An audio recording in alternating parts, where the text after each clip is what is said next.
Sell them to them. Sell them to them.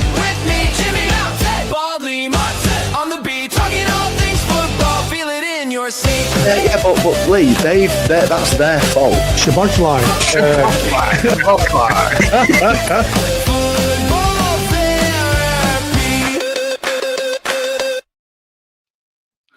Hello everyone and welcome back to the channel. I'm Lee. Tonight, myself, Jord and Marc Meldrew are talking about the players who have officially announced themselves in the Championship. The Championship's relentless. Every season, a few find a way to rise above the noise, and tonight we're looking at the starlets forging a name for themselves. New signings who didn't need a minute to adapt. Lower league gems proving that they belong, and experienced pros who finally found their gear. Who's gone from squad option to superstar, who's single-handedly carrying their club's ambitions, and who is destined for the Premier League. Pull up a chair, get comfortable, and join us for some football therapy. First thing tonight is to bring on my co-presenters. You know him as the voice of the Blades and the man on the mic. It's Jordan Motson. When I find the asset. Jordan Motson, the man on the mic, painting the match with a sound so right. Sheffield's pride, every fan can see. He's the voice of the Blades, their melody. Hey, Jord. Always good, safe and nice and steady on a ramble, doesn't it? On a ramble. Always. You know, Do you know what? I was going to click it yourself, and I thought I don't want to throw you off. No, you're all right. I was looking for it and I was in the wrong place. It's no problem. How are you keeping, mate? You well? Yeah, I'm good, thank you, mate. I'm good. Are you good? Yeah, mate, all good. I'm really looking forward to this. So, shall we bring in the extra one, the next one, the new one, the new debutant? So tonight we've got a new co-presenter with us. You've seen him before, and if any man needs football therapy, this man needs football therapy. It's Marc Meldrew. How you doing, lads? All right, boys? How you doing, mate? You good? Yeah, right, good, mate. You? Yeah, happy days. Good to have you on. Joining Team of Five now with Dave Leary coming on as well as Jim. The Ramble so good 5, to have you on board. Ramble 5. Yeah, good to have you on board, pal. So what we're going to do tonight then, lads, is talk about players who, for some reason this year, have gone for it. Have just gone above what they've been before. Whether it be, as we said, young kids coming through, a lower league player that's been brought and put into the Championship, or just somebody that's having his year. You know, we had it years ago as Sheffield United fans with John Lundstrom, if you remember, where came from Oxford, didn't do very well, and then had a really good season for us. And this year we've picked out, between us, us three and Jim, we picked out 7. So, Mark, if you fancy going first, who would you like to go first with? No problem, mate. So, yeah, pick this chap. I did a bit of digging and thought this one really sort of stood out from off, really. And that's Jovan McCarmer at Norwich. Absolute unit, 6 foot plus, a complete unknown quantity, really, in terms of when he come into the league. He was born in 2004, so he's only sort of 22-year-old. He signed his first professional contract with Lincoln City in May 2021, and then in October 2024 committed his long-term future to Imps by signing a new 3-year deal. That same season can operate sort of centrally and wide right as well. Around March time 2025, he got League One Player at Month, and he also got Young Player at Month in the same month, after scoring 5 goals and 3 assists, including his first professional hat-trick, which were against Bristol Rovers in a League One fixture. He moved on to Norwich in summer August 2005 for a record fee for Lincoln in terms of 1.2 million, which for a club of their size, it's changing money, isn't it, for them? Really, it's massive for them. But yeah, this lad's gone from strength to strength, really. When he signed for Norwich, he's played 28 games this season, scored 13 goals in all comps, 10 in league, and he has got an hat-trick in FA Cup. And I was looking earlier, and when you look at his record, he played in National League 3 years ago, and he's now playing his trade Championship. at a decent level. A lot of pressure on him really coming in for Josh Sargent. Obviously, we know what's happened there at Norwich, and obviously he's moved on now. But yeah, an absolute unit. I think reason they brought him in where he can play centrally, where he's probably most effective. Reminds me a lot in terms of his build of somebody like Matt Crooks at Hull, really. If you can sort of imagine what he looks like. But yeah, good speed, mate, good size. He's got strength. He's got a decent shot on him. Just an effective all-round forward, and I bet he's a nightmare to play against. But yeah, he's one I've picked out. I think he'll be a good option. If he ends up anything like Matt Crooks, he'll have a good career, because that lad's some player, very underrated footballer. Talking about McCarmer, did you say he moved from centre forward to right wing at Lincoln? So yeah, he can play across the front then as well? Across the front, mate, which is probably why Norwich looked at him. I think they did play him sort of wide right to start with, or left, to be fair, when they did have Sargent. I think they did a lot of chopping and changing in terms of Sargent would start game and then he'd come off and bring McCarmer on. But when Philip Clement come in, obviously Sargent was playing then, and we know what's happened there in terms of his transfer to Toronto, and obviously he's gone back to America. And yeah, it's been a big sort of few months for him, really. But his goals to game ratio was absolutely brilliant. I mean, 13 goals in all comps. I don't want to sound too much like any Aluko, but it's nearly 1 in 2. Yeah, you know what I mean. I was just going to say that, and that's a great return, considering like so he's trying to live up to what Josh Sargent's done, because Sargent had an absolutely ridiculously good career at Norwich.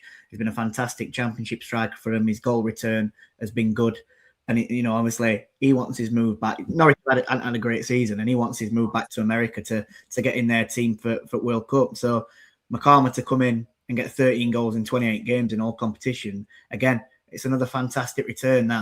That's Norwich have lost a big striker, but they've also gained a decent strikers coming in, because he's a big, powerful unit, so they can go long to him. He's going to out-ball up, he's going to win them headers, but he's good at making them runs down wings as well. We ain't been a winger previously, so he can go out wide and create space in behind as well. So yeah, I think it's a great shout, this one, Mark.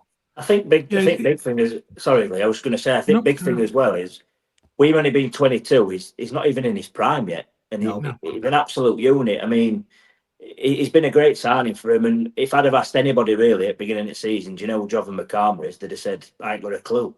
And I think that's why I went for him, really, just because we have got players in here that you've possibly heard of before, some you might not have heard of. But I think just because I'd never heard of him, I'll openly admit that. And to sort of rise his head, and I think when he was scoring these goals, you were looking at him and thinking, God, he's scored again. Like, who's this lad? And you can't help but take notice, really, can you? So, yeah, that was my first shout, really. I thought it was a decent pick. Yeah, and it's exactly what a breakthrough star actually is, isn't it? It's somebody who's built up the leagues, for, like you said, non-league, gone into to Lincoln, and then they've sold him for 1.2, and a player who can stretch it both ways, hold it up, but also can go behind as well, and obviously have a bit of skill as a wide man. And then the figures, fantastic. What a cracking season for lad, and he looks like he's going to have a future, doesn't he? You know what I mean? He could be one for the Premier League. Not with Norwich, the way they're going, but yeah, he's been injured recently. He's been injured. Obviously, I think they've had Torre up front as well, who I think he's another one that's just signed. We could have chucked him in. We could have chucked him in. Yeah. He's scored 4 or 5 since coming in, but they've had that in past Norwich. They've always had a decent crop of players, and they always had odd youngster. Do you know that comes through? Yeah, I mean, they had like a Timo Pukki, who they signed on a free transfer. They didn't even spend a penny on him, and look at what he did for them. He was absolutely different gravy. And they've obviously gone to Scandinavia again for Torre, and picked him out. And he looks like, it's only early doors for him, and he's still a young lad, but he looks like an half decent striker already that can do a job for them. So it's good scouting from Norwich, innit, that they're going further afield and getting cheaper deals, but getting better value for money. 100%. Good shout, that, Mark. It's a small fee as well, really, in terms of Norwich's club, isn't it? Compared to Lincoln, are delighted with that fee, but Norwich, it's next to no, innit? It's peanuts, really. So, absolutely. Cracking shout, mate. Cracking shout. So, next, moving on, we're going to go to Jordan's first one. Who are you going for, Jordan? I've gone a little bit different because obviously his other picks are outfield players. So I thought I'd like to throw a goalkeeper in here, and people might not be surprised with this one, but I've decided to go for this kid. It's Carl Rushworth. He's only 24 years old, and he's been part of England under 21 setup before. He started his career at Huddersfield Town before being released at 16, actually, which is quite surprising. And I think they'll probably be kicking themselves now that they released him, because he'd have definitely brought plenty of money in, for that team, especially when they're in League One. He then joined the academy at Halifax Town, so he didn't move too far from Huddersfield. And then Brighton signed him in 2019. His first loan that he managed to get were at League Two side Walsall, and that was in July 2021. He made his debut on the 7th of August in a 1-0 away loss at Tranmere on the opening game of the season, in what were also, that's his Football League debut. And then on the 5th of January 2022, whilst on loan at Walsall, Rushworth signed a new contract at Brighton, which committed him to 2025, which I think he's obviously committed further past that now. He joined League One side Lincoln City as well, so he's had a spell there. So he's spent a lot of time in League One before he then made another loan move to Swansea City, which I believe he played 48 games that season for them and played really well. So he got noticed. And I remember United around time we're talking about Michael Cooper and a couple of other goalkeepers. I know Carl Rushworth were high on Chris Wilder's list, but we decided to obviously go for a permanent goalkeeper, that being Michael Cooper. He also joined Hull in 2024, but he was recalled in 2025 of that January, and I think he only made 3 appearances there, and because he got injured. He was a bit like, what's his name? Louis Barry, going on loan to Hull, and unfortunately getting injured like pretty quickly and not progressing then. And then Coventry signed him on July 24th of 2025, in which he joined on a season-long loan, and he's played all 35 games for them in the league this season. He's conceded 38 goals, which I think is a great return, and got 11 clean sheets, which has put him third. I think you said, didn't you, Mark? On third, mate. Yeah, 11. Third on the list. Only one behind as well. Only one behind first as well. Yes, so. it's pretty tight. And then I like to go on ratings, don't I? And I always look on FOTMob for these ratings, and he's got a 7.13 rating, which you is love a rating. You. I do, and I know a lot of people might, think, I'm not so sure on these ratings, but I think it does tell a lot on people. And if you're getting a 7+, you're having a great season. He's one that, if we were to, Sheffield United were to sell Michael Cooper, he's one I'd definitely love, to bring in. But I think it cost a lot of money, and I think Brighton hold him in really high regards. As we saw at Bramall 8 of the week, he's a brilliant shot stopper, and he's got great commandment of his area. He's just, I think, as a young lad at 24, he's still learning his trade, and goalkeepers tend to get better when they get older at, 28, 29-year-old. Correct. He's just fantastic goalkeeper. He's doing really well. And it helps that he's at Coventry City this year, because obviously they're top at league. And if you look at him when he's playing, you always need a goalkeeper who's great at organising defence. They can see everything that's in front of him, so they need to be organising. And I feel like when I've watched him, he's very vocal, and he's organising what's on that pitch as well as the defence. So yeah, my shout is Carl Rushworth. It's a good shout, that, mate, because I've got to be honest. When I've seen him twice this season now, because I went home and away to watch him with Sheffield United, and I think his positioning is fantastic in box. You brought that up then. He just commands his area really well. But when he's being pushed on with the attack from the other team, he just seems to be in the right place all the time. I mean, even when we scored at home the other week, I don't think without a deflection that goes in. I think he saves it. He's seen it clearly, isn't he? He's already made his move. He knows where Burrows is looking to shoot, so he's clearly met dive early to get to the ball. Like you say, if that doesn't take a deflection, he's saving that, and probably keeps a clean sheet to leave him joint top on clean sheet list. But I thought I'd just go different, because we're all picking. We all look for outfield players, and I think it's good to throw a goalkeeper in there. And I think, for me, he's best goalkeeper in Championship this season. So I think it's his breakout year. Yes, he has played at Swansea, and he did play well there, but I feel like this is his first one where he's going to get noticed, and probably then has to be in to train with England first team setup, to get a feel for it. Yeah. And I think Beadle had it, didn't he, when he were at Sheffield Wednesday, and obviously now at Birmingham, and he's not quite stepping up, I think, to what the level people thought he would do just yet. Plenty of time ahead of himself, but I think Rushworth's the exact same. he'll get in that England setup, get a feel for it, know what it's about. He's already been in it through England under 21s as well. So yeah, I think this is his full breakout year, where after this season he goes on to bigger and better things. Mark, what do you think of Rushworth? How have you seen him grow this year? I like him, mate. I think knew a little bit about him when he had that loan spell at Swansea, like you say. Probably weren't as noticed as much, probably because of where they were in league. But yeah, like you touched on there, league. One thing I noticed when we played him at our places, and probably at their place as well. Obviously, watched that on box. I weren't there like yourself, but just his position is fantastic. His distribution's brilliant, and I think one thing that really did stand out to me is he's not the biggest either. And that can be difficult in itself, and you've got to be organised. If you're not what you're lacking out, you've got to be sort of defensively switched on. And he's got a good back four in front of him that's probably been settled a lot of the season.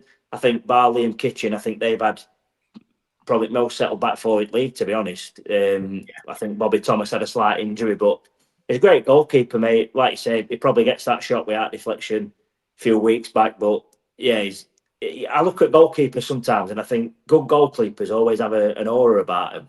I don't know if you agree with that, but I think they've all got, like Dean Henderson had it. He had a bit of an aura about him. He just knew he were good, didn't he? And I think you look at Rushworth. He's got that little bit of something about him that sort of says I'm here, sort of thing. You know what I mean? I like that about him. You look at it at end of game. We've talked about it before with Dean Henderson.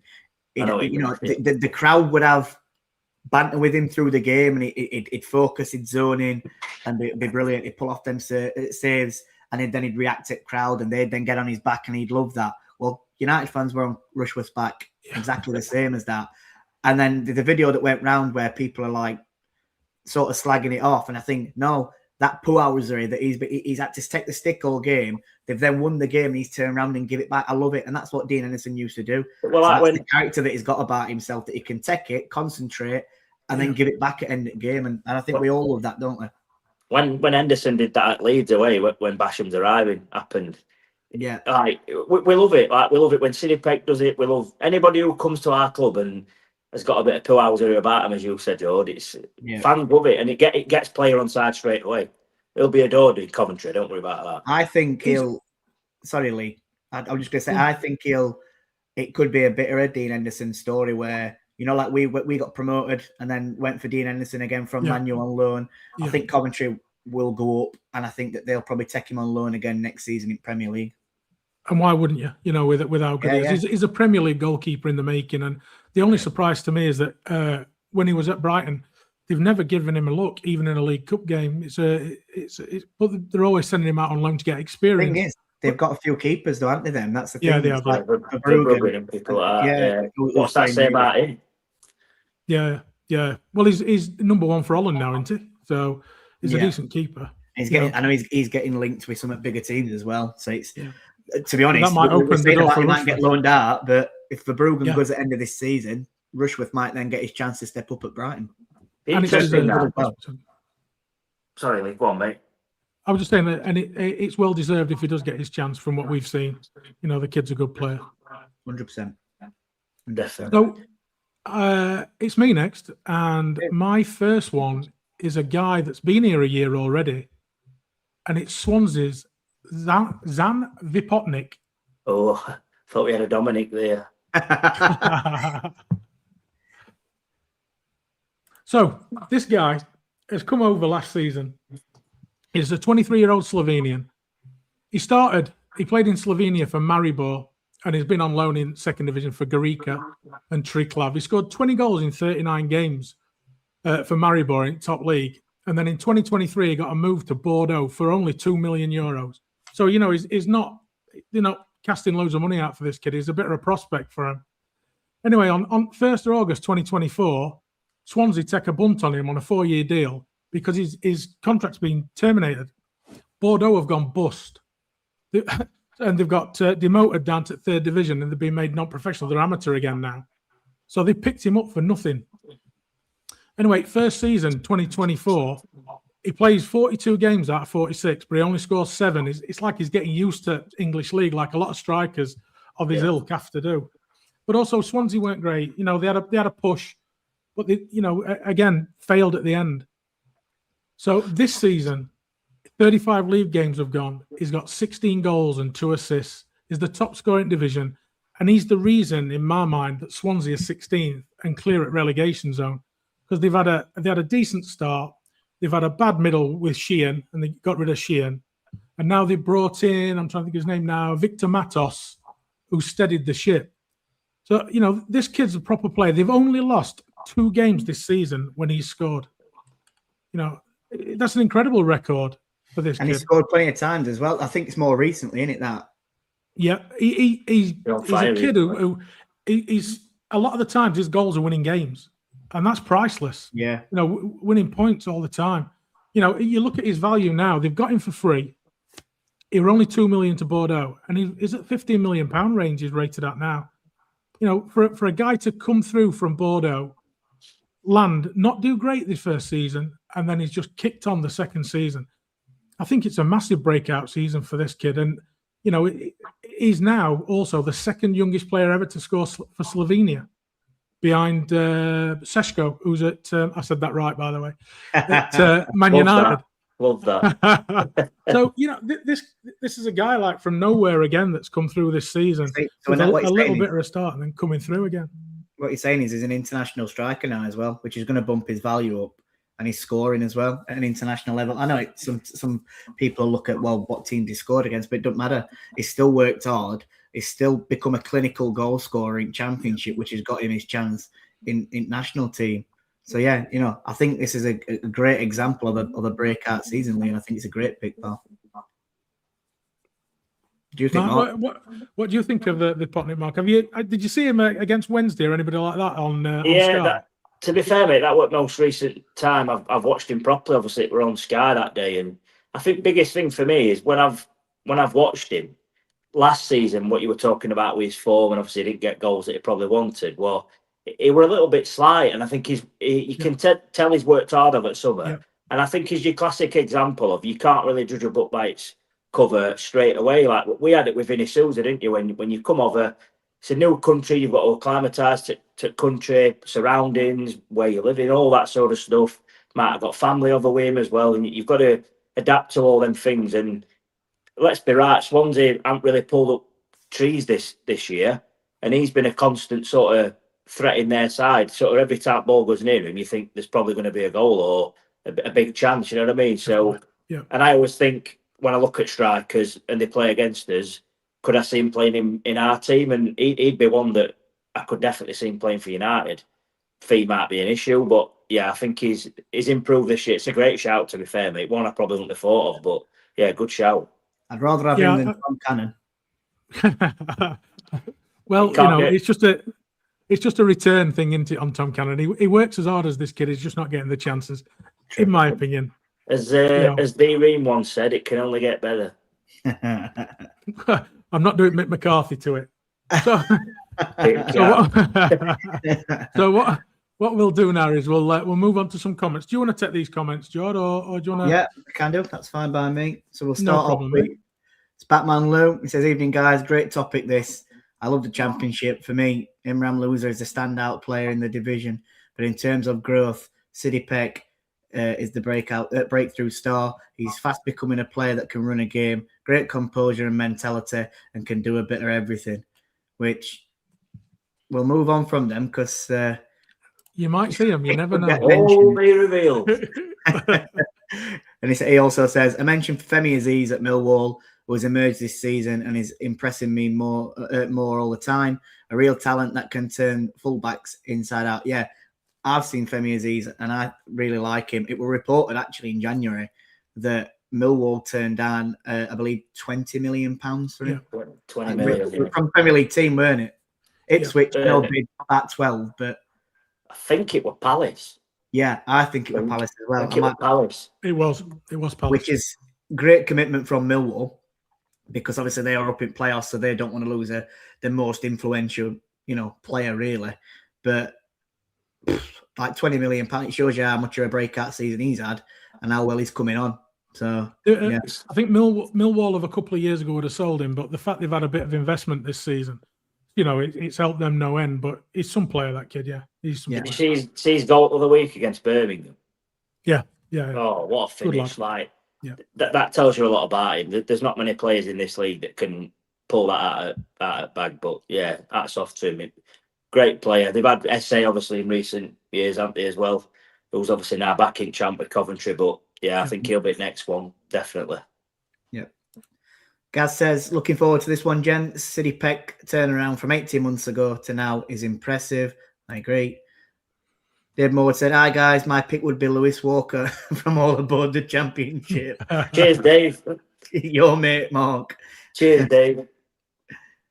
Blades Ramble, Jimmy's here. Look, he says, evening, boys. And he says, love that shirt, BBL. BBL, what a guy. Legia Warsaw. Legia Warsaw. Is it, what have you got, Foster on back? I've got no name on back. I don't do that. Boldly on back. Too old for that, mate. I'm way too old for that. I love how you've got L for Lee on back. Yeah. I love that. Or loser, one at two.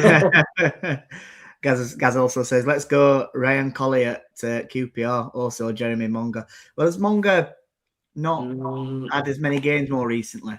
I do agree that I think he's got plenty of talent, that kid. He's still on, what is he, 17? Yeah. But yeah. He doesn't have a sponsor, I know that. Well, not allowed, are they? Because it's betting. It's true. It's also, it's hard to be a breakthrough player in a struggling side as well, isn't it? You know what I mean? So little dig there, I like that. Little dig. No digs at all. Love that. No, you're right though. Like, I think he come on against us in league, and you can see he's got quality. Like, for his age, like, you're not even scratching the surface, are you, with somebody at 17? No. That's like when we signed somebody like Ryan Oney, and they're completely raw. They've got to develop both physically in terms of a player as well. It's a big step up for a minute, but I think he'll be one that goes to the top as well, to be honest. Sometimes he's got every. Go on, Lee. Go on. So I'm just going to say he's got every opportunity as Monga. He looks a really good player. I don't know so much about Ryan Colley, to be honest with you, but Monga, obviously we've seen him on TV a few times, and he looks like he's going to be a dangerous player. Colley, I think, come on Saturday against us. Half time, he came on. Yeah, I can't remember too much of it, if I'm quite honest, because I'm a bit inebriated. I'm in your boat. Yeah, I'm opposite to you too. I remember him because he got 2 against Wednesday. So surprised your lass has not mentioned him, Joe, to be fair. I'm just thinking, Lee, there's something else we've got to do, isn't there? While we're on here for our sponsor. Where did you get that shirt from? Well, it wasn't from our sponsor, but they are very good. Well, let's buy from there. Oh, we have got some. I have got some, and they're fantastic quality. I've got to be honest, they are fantastic. So while we're thinking about that, let's hear from Jim and our sponsor. Do you want your favourite replica shirts for the World Cup? Check out okjersey.com. It's high quality jerseys starting from just £15. I love mine. From modern day shirts to the old classics that we all love. Use the code RAMBLE at the checkout to get 8% off your order. Get ready for the World Cup in style. And thank you to OK Jersey for their support of the Ramble. I love mine. Love that. We ought to have a T-shirt with that on, didn't we? It's got to be a bit of Ramble merch. Well, it could be in the making, couldn't it? I'll have to see about that one. Carry on with some comments anyway. So it's Gaz is still saying Chris Rigg is worth a mention too. Are we talking about Championship players here? Because Chris Rigg's Sunderland, isn't he? He's at Sunderland, isn't he? Yeah. Last year, definitely. He come out of nowhere, didn't he? Really? Yeah, he did. Yeah, young kid, good player. Right, evening pal. It says evening Jim, evening lads. Problem with them shirts, Jim, they don't do man size. Lol, 3XL, largest I could find. Well, they still fit most people, and I'm sure. Just try the right shirt, Brian. I'm sure it'll fit, pal. Leave it with me, Brian. I'll have a word with marketing department. See what we can do. Gaz says 19 watching online. 6 likes, please. We've got more than that. It's 34 now. Please. It really though, weren't it? That were only 8 minutes in. It were, yeah. So yeah, if you haven't already, please do like and subscribe. It helps grow the channel. And click the notification bell when you do subscribe, and it'll notify you when we are live. And this is where Bri comes in and says, please, if you like what you see and you haven't already, hit the like button and subscribe. It's free, and it's the easiest way to support Ramble SC. Thank you so much. Gaz says, good shout at Rushworth. Jimmy says, Rushworth's been the best keeper in the league this season. Really strong year. And Luke comes in with, agree, Jim. Rushworth number 1. I do like Selbrun as well. That's Middlesbrough's goalkeeper, isn't it? Yeah, it is. Yeah. Although I watched him. It went last night. Or Monday night, weren't it? Monday night, yeah. And although he is a good keeper, I thought we were doing an Adam Davis at one point where he's coming out and trying to take everybody on and losing ball. But yeah, he's had a couple of ricks. Yeah, he's had a couple of ricks as well, hasn't he, in the last few games? So he's but all keepers have a dip. Look like Oliver Kahn when they played us. Yeah, he had a great game against us. I do agree with that one. Is it very easy? Jack says Cooper has been really poor for his standard. He doesn't seem to have the bond with his defence like last season. I think he's been playing through an injury, Jack. Me personally, and that's why he's not inside now. I know they're saying he picked it up from Coventry game, which he might have been playing through it and then aggravated it more in the Coventry game. I think that's more likely, Jordan. Yeah. I think next season we get back to once he's fit and clear any injuries, we'll see the best of Michael Cooper again, and we'll all be glad to see it, won't we? So let's be honest. I mean, the Championship, there's quite a few good keepers, isn't there? Let's be honest. When you look at the guy at Stoke Johansson that we were looking to sign as well, and people, there's plenty of good keepers around. But I agree, Rushworth this season has been outstanding. He's the best one by far for me. You can see why Wilder were after him, can't you? You can see why Wilder fancied him. You can. When we look for him. And Lou comments back to that by saying, been carrying something, Jack. He'll come back, his quality. Jack replies with, Cooper also seems very slow. They're just having a bit of a chat between each other on that one. Bry comes in. Breakout players. Breakout players for me, Lee's nightmare. Can you just pronounce that name for me, Lee, please? I can, yeah. It's Shabozlai. Hey, Tiago. I've had enough work on it, haven't I? I've had enough practice on it with you lot. Thank you very much. I tell you what, Jack makes a great shout here. It's one that we actually didn't mention. But he's talking about Andre Brooks and he says he deserves a shout as he's really coming to his own. I think so, especially at last. He probably started off a bit slow and a bit inconsistent, didn't he? But over that last, 4 months, he's been solid. And he's one of them where if he's not in our team on that right-hand side, especially him and Sariki, because him and Sariki have got a great bond together, we probably look a bit poorer, don't we? Especially on that right. Definitely. It's been different gravy. Yeah, brilliant season for Brooksy. Chipping in, goals and assists. And that's what we were moaning about, really, that we didn't think he had consistency to sort of last at the level. And I heard some people talking about would he play at a lower level than where we were at, really. But yeah, since he's had a run of games and showed a bit more consistency, if he's not in the team now, you're asking why not, aren't you? So yeah, fair play to him. Definitely. Do you want to read a few out? Well, I was thinking, shall we go back and carry on with the second part of our players, and we can come back to this because we're about halfway through, so it's a good time to go on to the next lot. So the next one is none of our picks. It's Jimmy's pick, and it has been brought up by some of the lads, and I think we'll all agree on it. It's Sidney Frederick Peck. What a name, by the way. Sidney Frederick. Name. Frederick Peck. Love that. This lad, I mean, I know, as Sheffield United fans, we get the pleasure of watching him every week. And this kid has grown into one of our best 2 or 3 players. And from coming in as a young kid a season ago, he's now an important cog in our midfield. He's probably our driving force from our midfield. I mean, a youth product of Arsenal, moved to the academy in July 2021 as a 16-year-old, called up to England under 17s June 2022. We sent him over to Oldham on a loan in 2022, played every game he could, but then we recalled him. Didn't play for us when we recalled him, but they wanted him back in training with the first team squad. So they obviously fancied him, didn't they? They knew what they'd got on their hands, And when did he play at Oldham, Lee? Sorry. When did he play at Oldham? Do you know when he played at Oldham? Yes, he did it at the end of 2022 into the early 2023.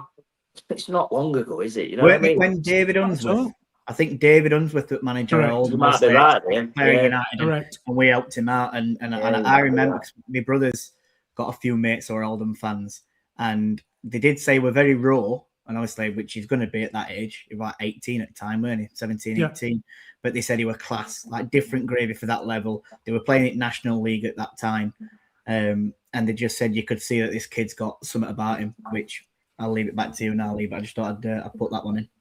Well, it came back from Oldham, exactly what you said, but they said, physically he was small, which he would have been here a kid, weren't he, And we've seen that develop as well in him, how he's built himself up.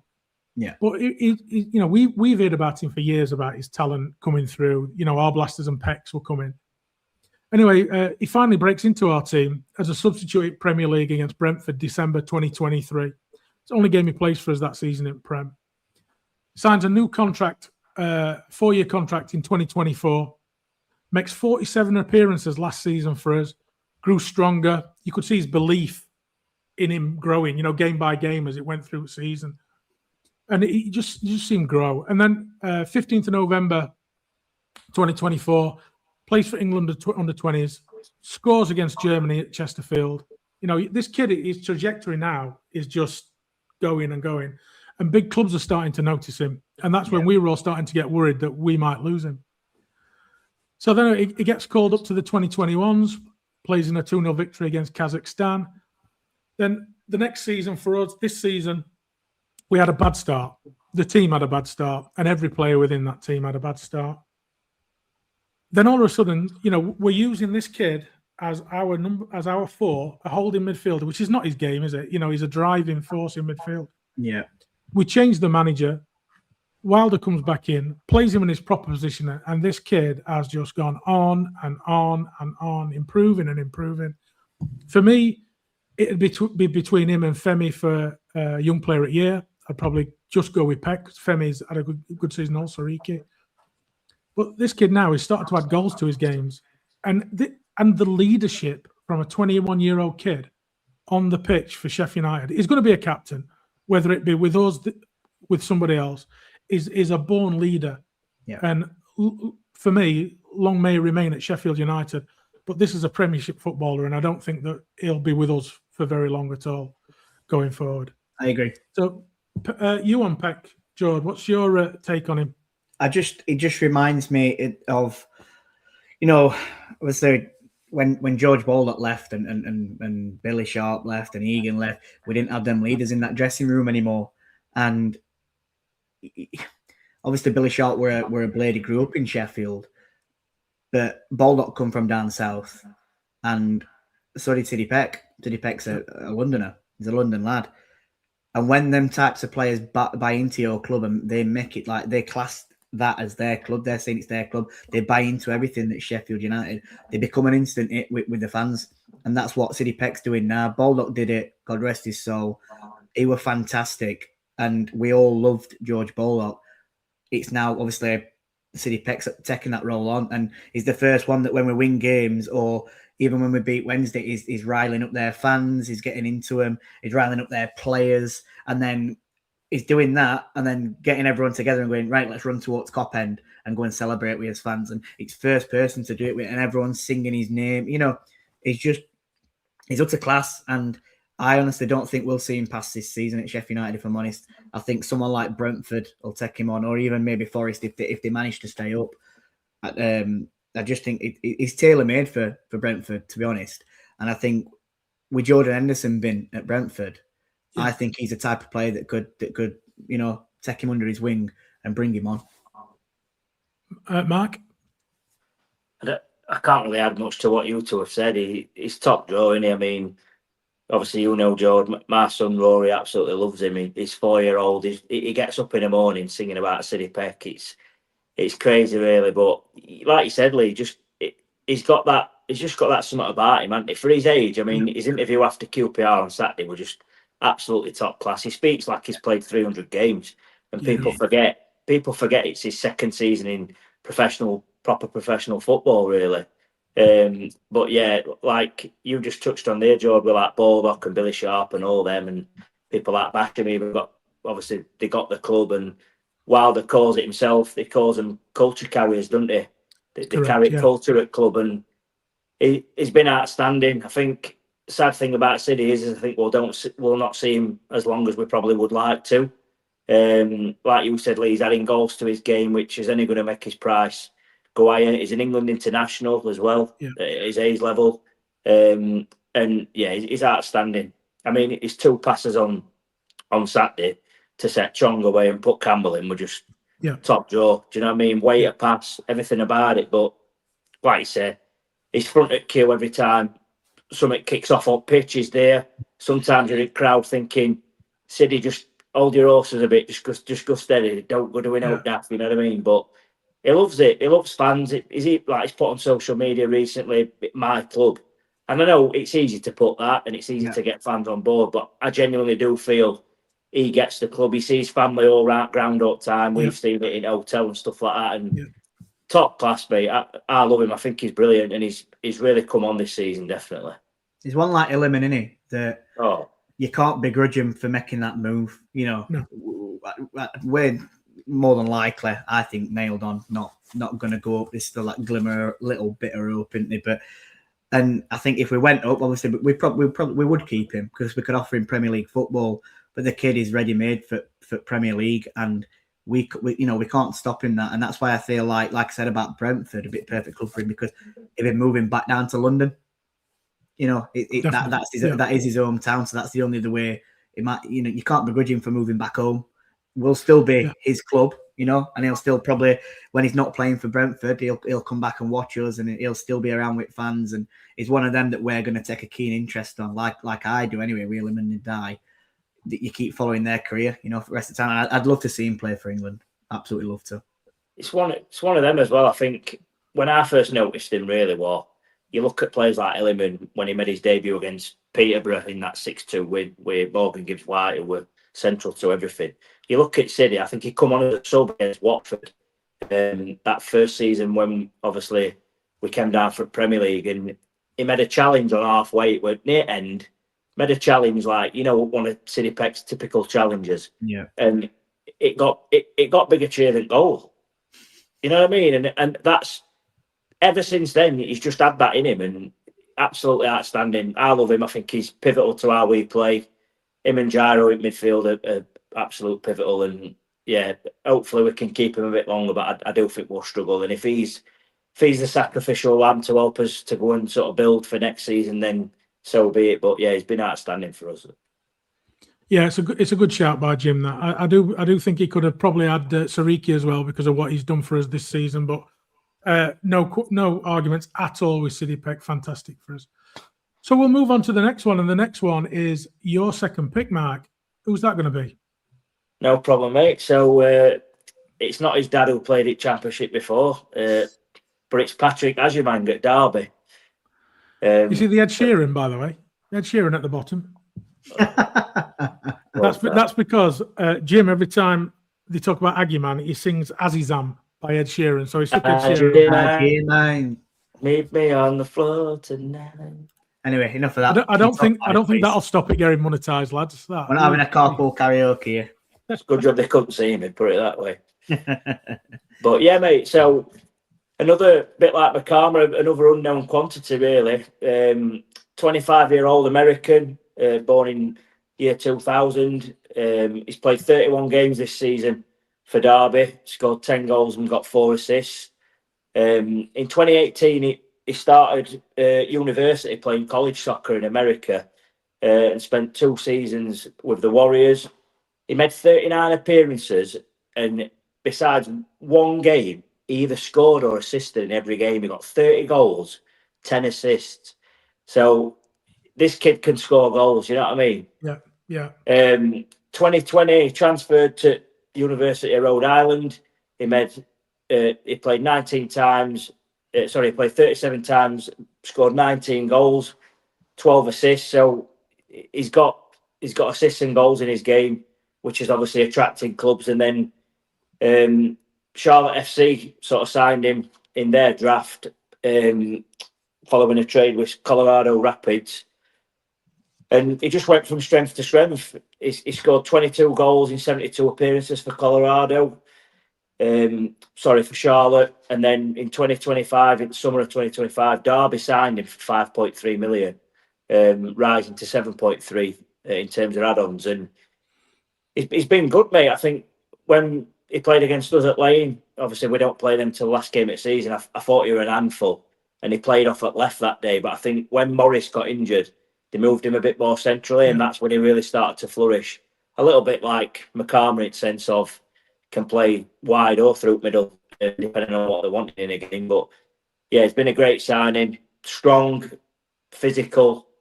I know it sounds a bit cliche, but a little bit like, if you remember Patrick Ajimango played for Preston all them years ago. Yeah, very much like him in terms of build.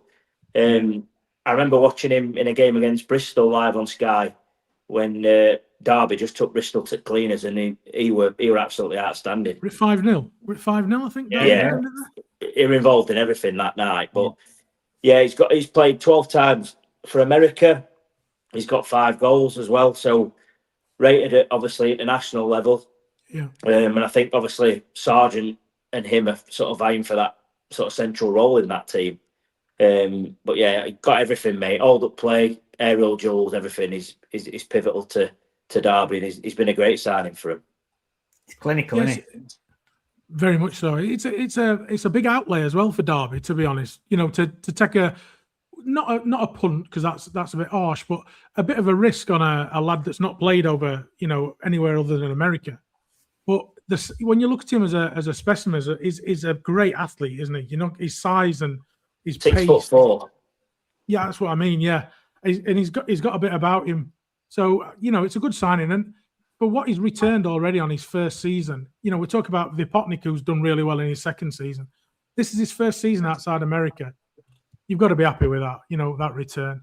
Yeah, he's only played 75% at minutes that he possibly could have as well. And some people might look at 10 goals and think it's not a very good return. But I think for somebody in his first season in English game, you touched on like Vipotnik earlier. He scored 7 in his first season, and Exactly. like we said, it takes a bit of time to adapt and stuff like that. But yeah, he's sort of set league on fire. Really, it's pivotal to Derby, and they've got a good front three them now, haven't they? With obviously Ajimang, they've got Brewster, Brereton, Diaz. They've got some options at top of pitch, and he's one of them. But yeah, brilliant player. Another one who had sort of snapped your hand off to have at our club. Yeah, good shout, mate. Really good shout. Yep. So we'll move on. We will move on to Jordan's second pick, and I'd like to request you, Jordan, to read his full name out, please, if that's all right. So, I have gone for Southampton's.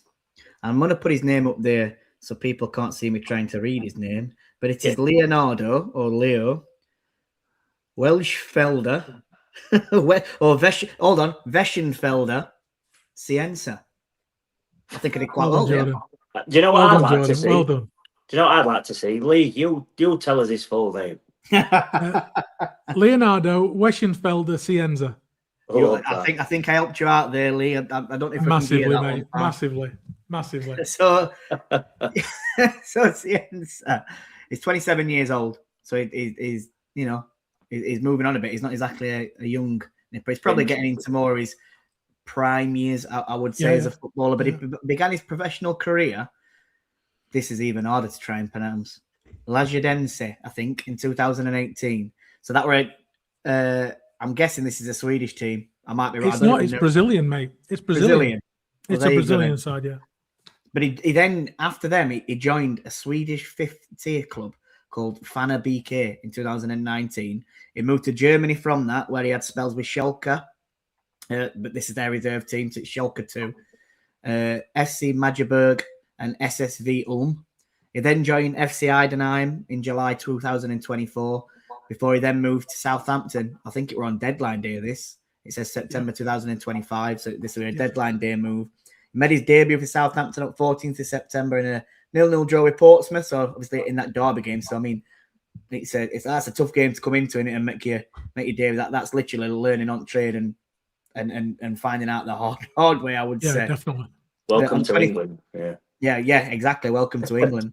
On 25th of October, he scored his first goal, so it's only a month in that he's settled into English football, and he's already getting his first goal, and that were in a 2-1 away defeat to Blackburn Rovers. But even though he's born in Brazil, he's of Luxembourg descent. He holds a Luxembourg passport, but he's not eligible to represent them internationally. as he's not lived there for 5 years. But this season, he's played 29 games. He's scored 6 goals. He's got 8 assists. He's only been booked once.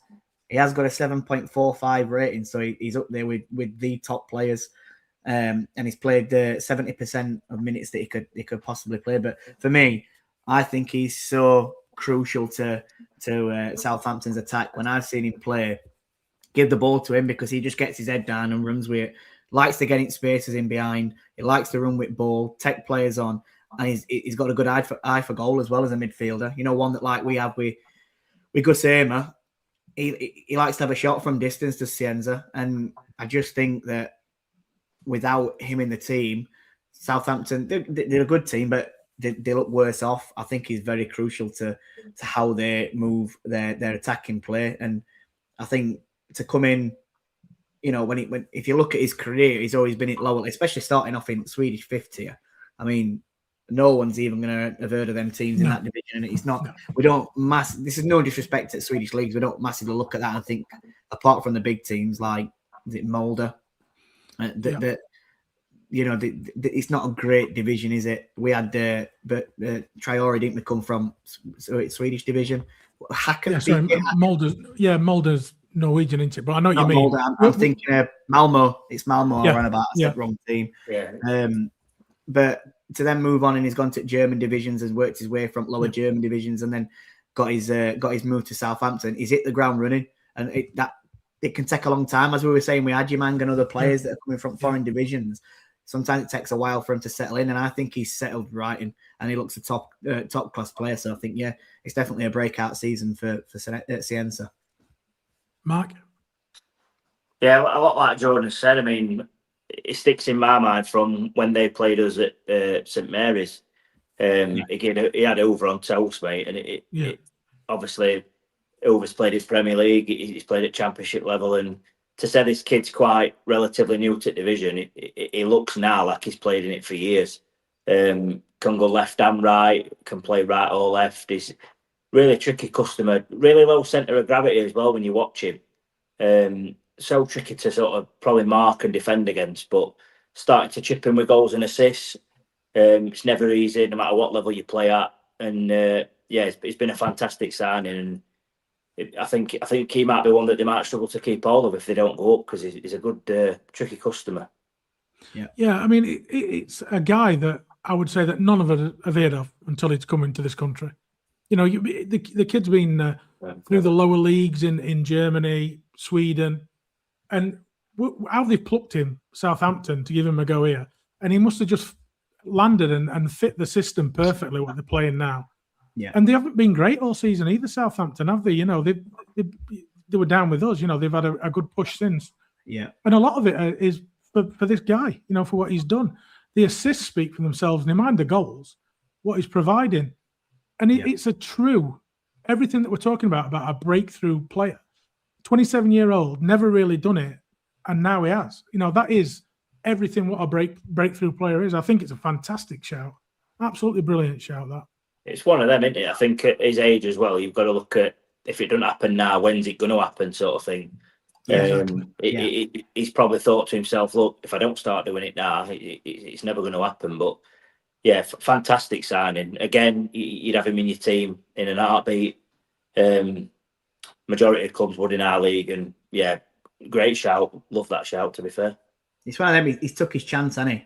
You know, he, like you're just saying, Mark, this was his chance at 27-year-old. If it fails from here, he's probably going back abroad and playing in lower divisions and then finishing his career. He's putting himself in shot window for probably to go higher up, or you know, even if he don't make a Premier League move, there's teams in German Bundesliga, because he's played over in Germany, that will take him on, and he'll make a name for himself over there. He's definitely got something about him where he can, you know, he's took his chance and he can go to the next level for me. Apologies if you didn't mention it before. What did they sign him for? Do we know? I've not seen a value on it, but I wouldn't have thought it'd be much from Heidenheim.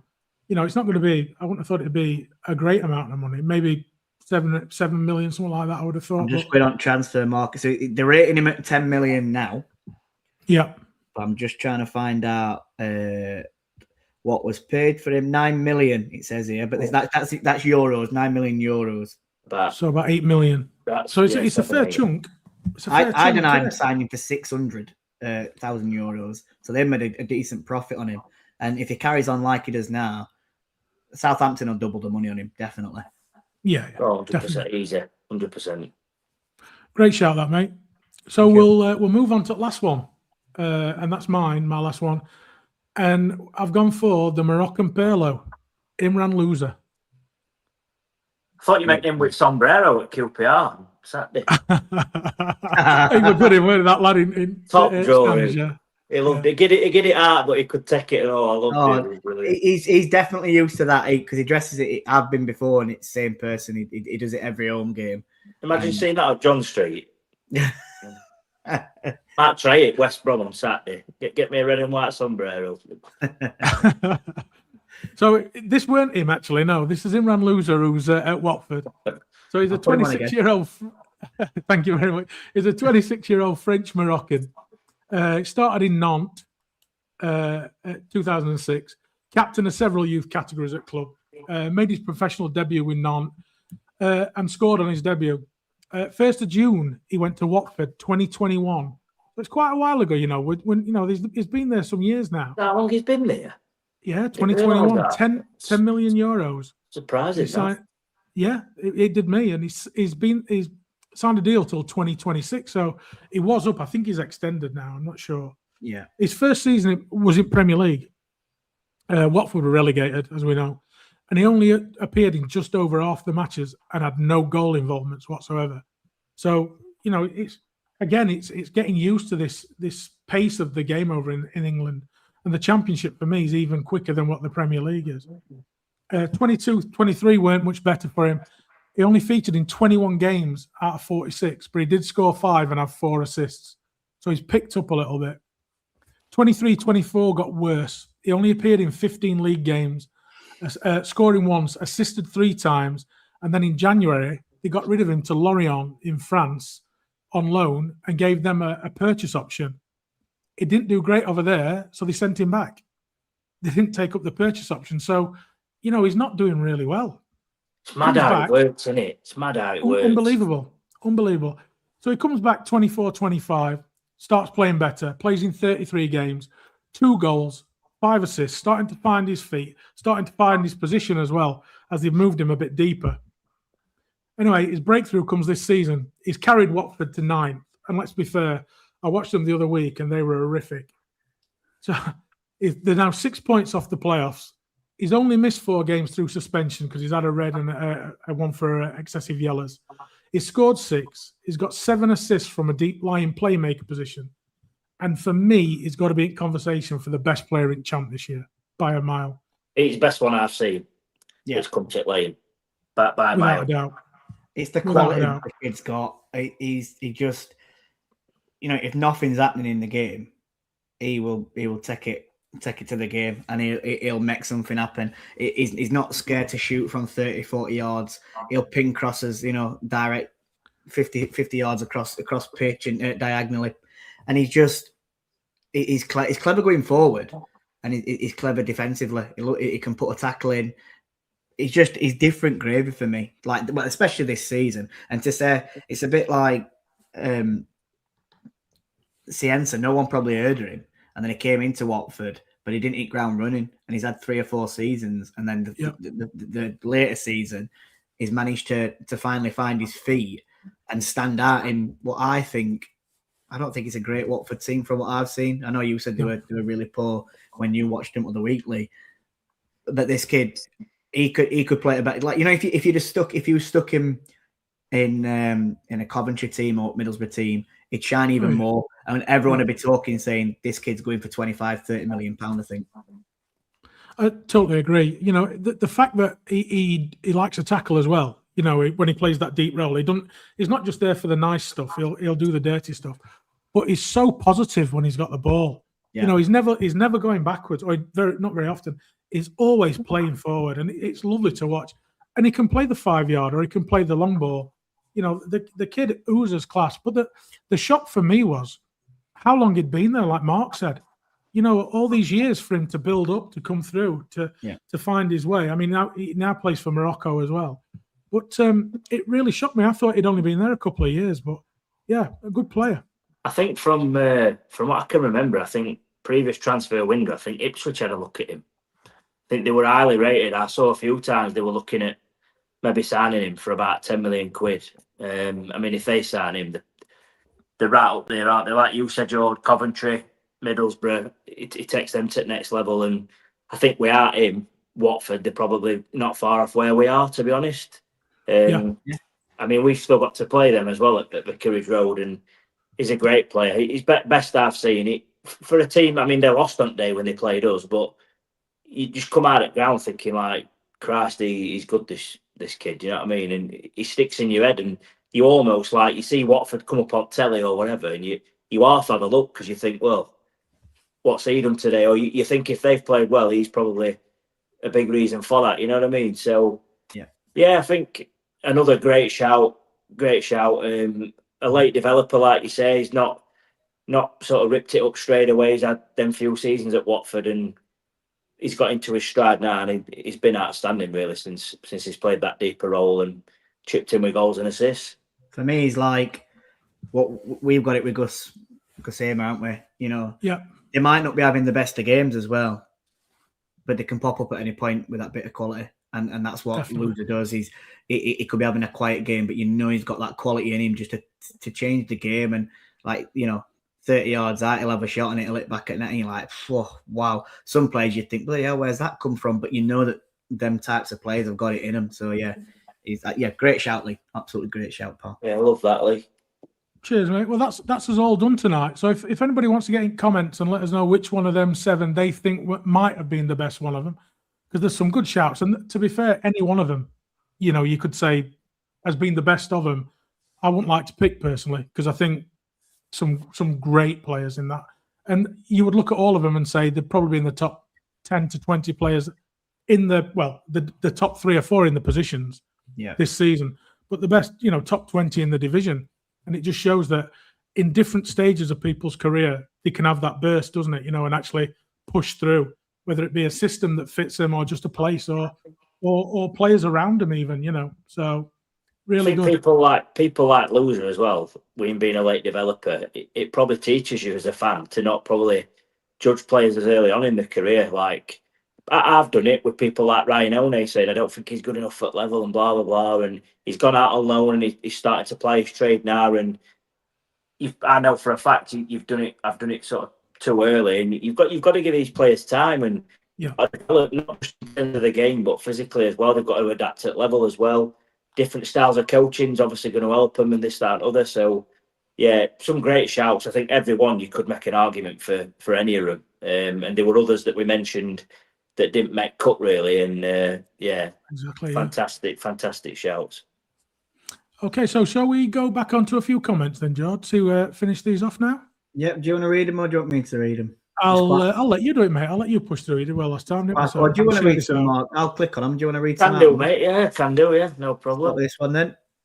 The Gaz says Coops will be back full throttle next season. Yeah, I think you're right, Gaz.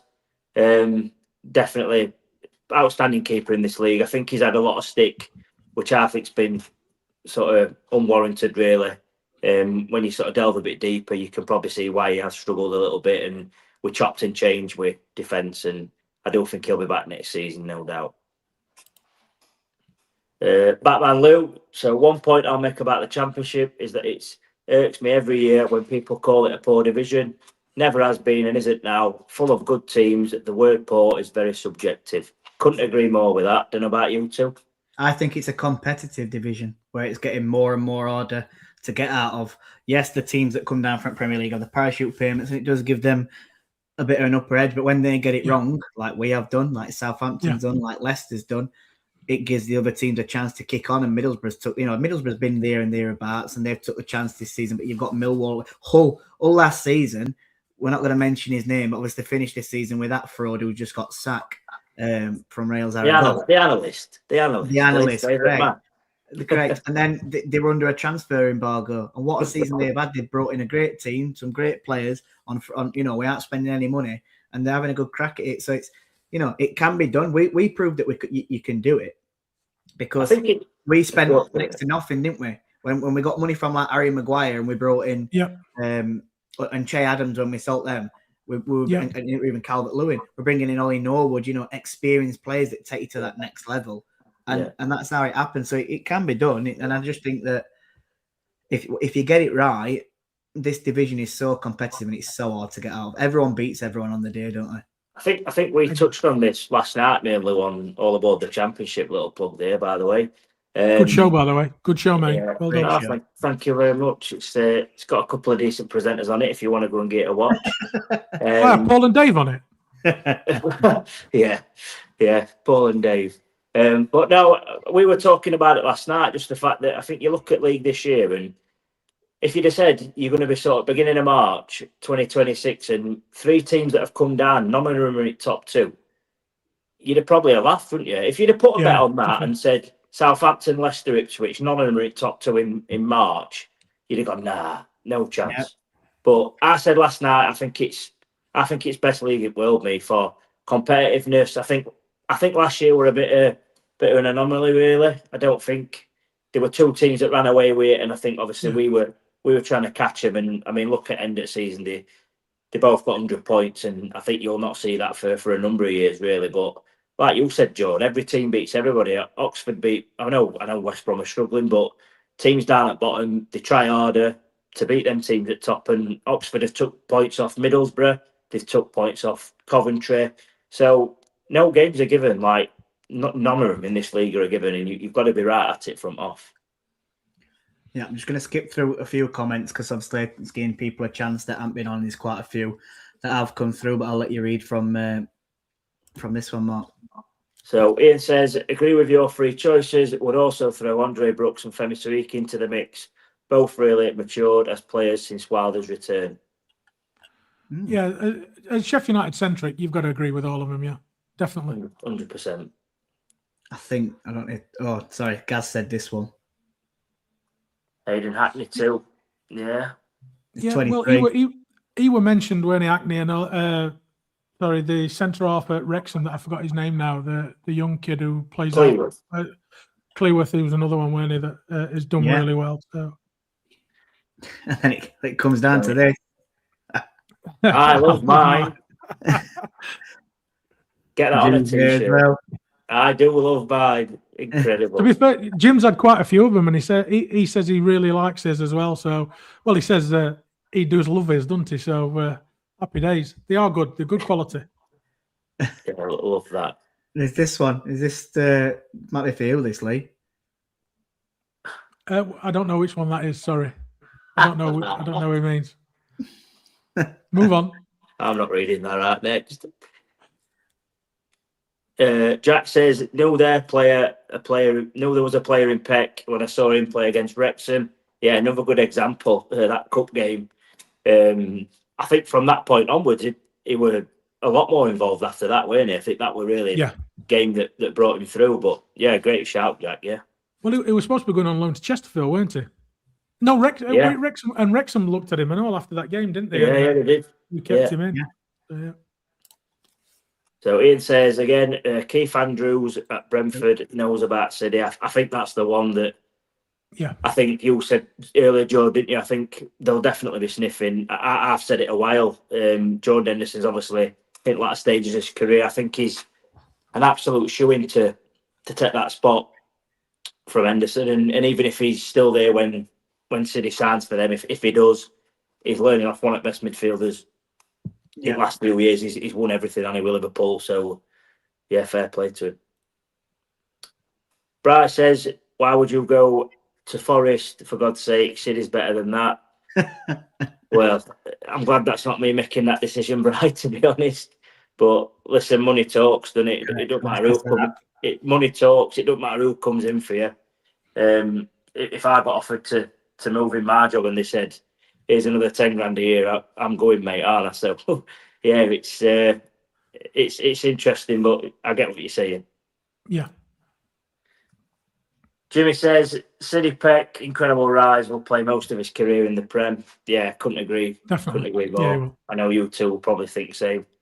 Yeah. I think he's a fantastic footballer. He's done really well, and you can only see him progressing, can't you? Lucky to have him, aren't we? Very much so. We're lucky to have a few of them. You know, when you think again, Sariki, Brooks, Peck, and Arblaster. You know, who's coming back from a bad injury. I think we're very lucky. Yeah, definitely. Academy's doing really well. James says, "Would you make Peck captain next season if he's still here?" In my opinion, I would make him captain if it keeps him at club.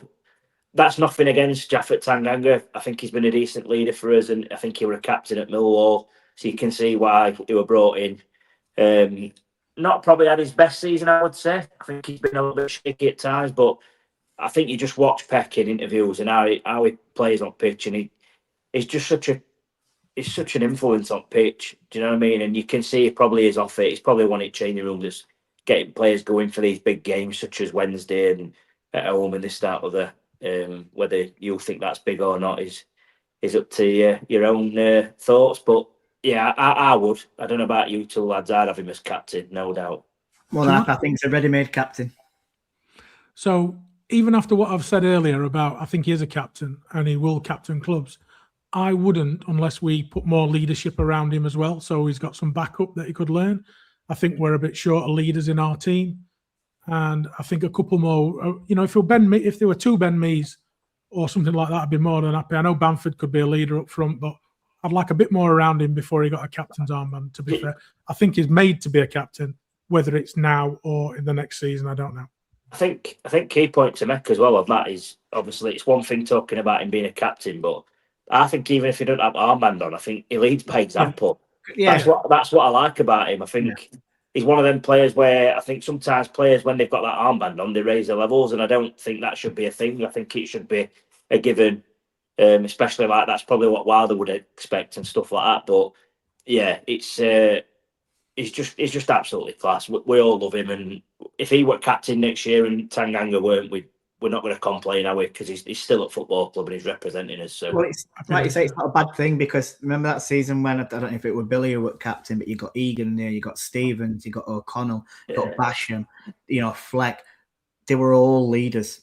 They were all. It were like we've got 11 captains out there, weren't it? They were doing that, weren't they? They were signing captains. Wilder. You were looking and going, it was Jake Wright. Oh, he's a captain. It was John Lundstrom. Oh, he's a captain. Yeah. Exactly. Do you know what I mean? So it's funny how clubs look at different models and different sort of permutations in terms of bringing players in, and it's not done too badly for us in recent years, has it? So no.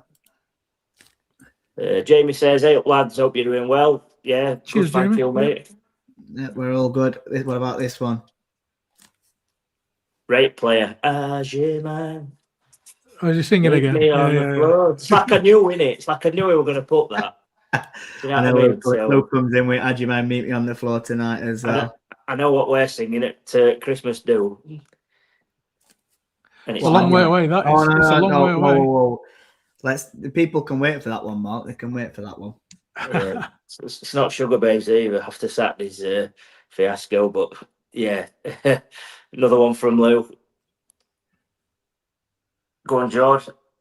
Gaz says, "I've nailed it," and I don't know if that's for Cienza. I'm guessing so.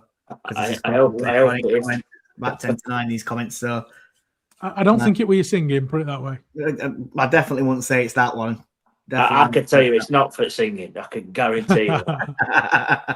First hand. Price says, "Meldrew, you can't making Lee say that." Brilliant. No, I think that were for the Weschenfelder or whatever it were for the Sienna.